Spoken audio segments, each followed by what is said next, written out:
When you put out your 2024 album, to be honest, you said that you took a lot of chances and risks with it. So we're almost 2 years out from that project. Are there, when you look back at it now, are there any of those risks that you're particularly proud of, and are they shaping the new music? That was such an interesting record to put together because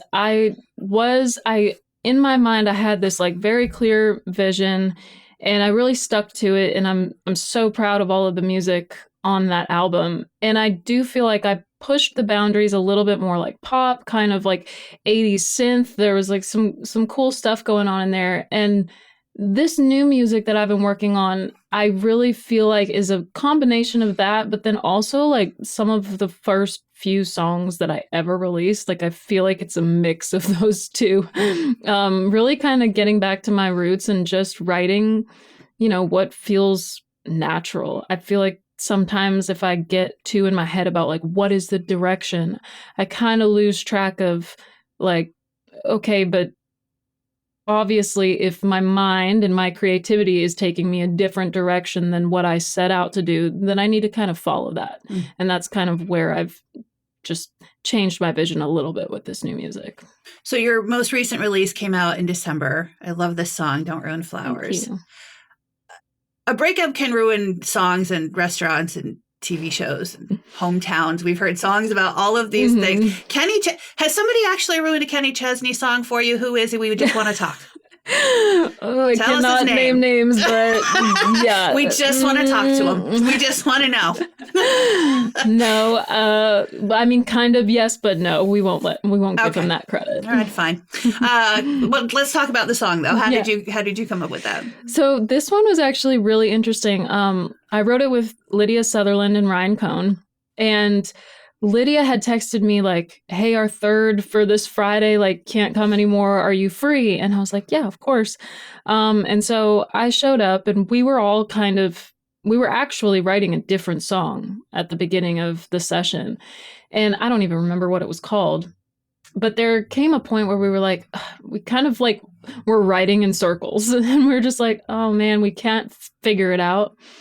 And then Lydia and I were talking and I was like, I have this other idea. I don't usually pivot, but I have this other idea because I basically went down a rabbit hole on TikTok of people going through breakups. It was very random. It just kept feeding it to me. So I was like, you know what? I'm going to read the comments. I'm going to see like what people are talking about.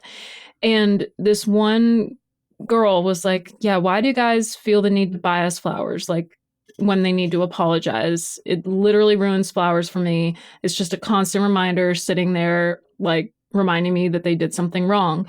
And I just thought that was so interesting. Like you can have all of these other things, but like for me specifically, flowers are something that are so special. I mean, every big moment in my life, I can remember, being handed flowers. And that was just something that was so just sacred. And the fact that my ex gave me flowers like a lot and then for the wrong reasons, and it just really felt like, ew, like what kind of guy does that to a girl? That felt like a really big, like deep knife, and so we started talking about that and Lydia and Ryan were so into it and the melody just came right out and, it felt like the universe was telling us to write it because Lydia's parents actually owned a flower shop.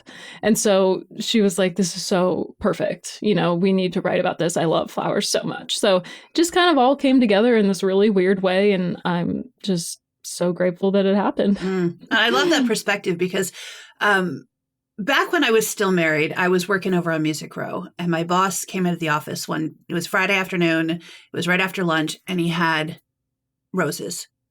And my first thought, which probably says more about my marriage than his, but my first thought was, and what I said to him was, oh, what'd you do?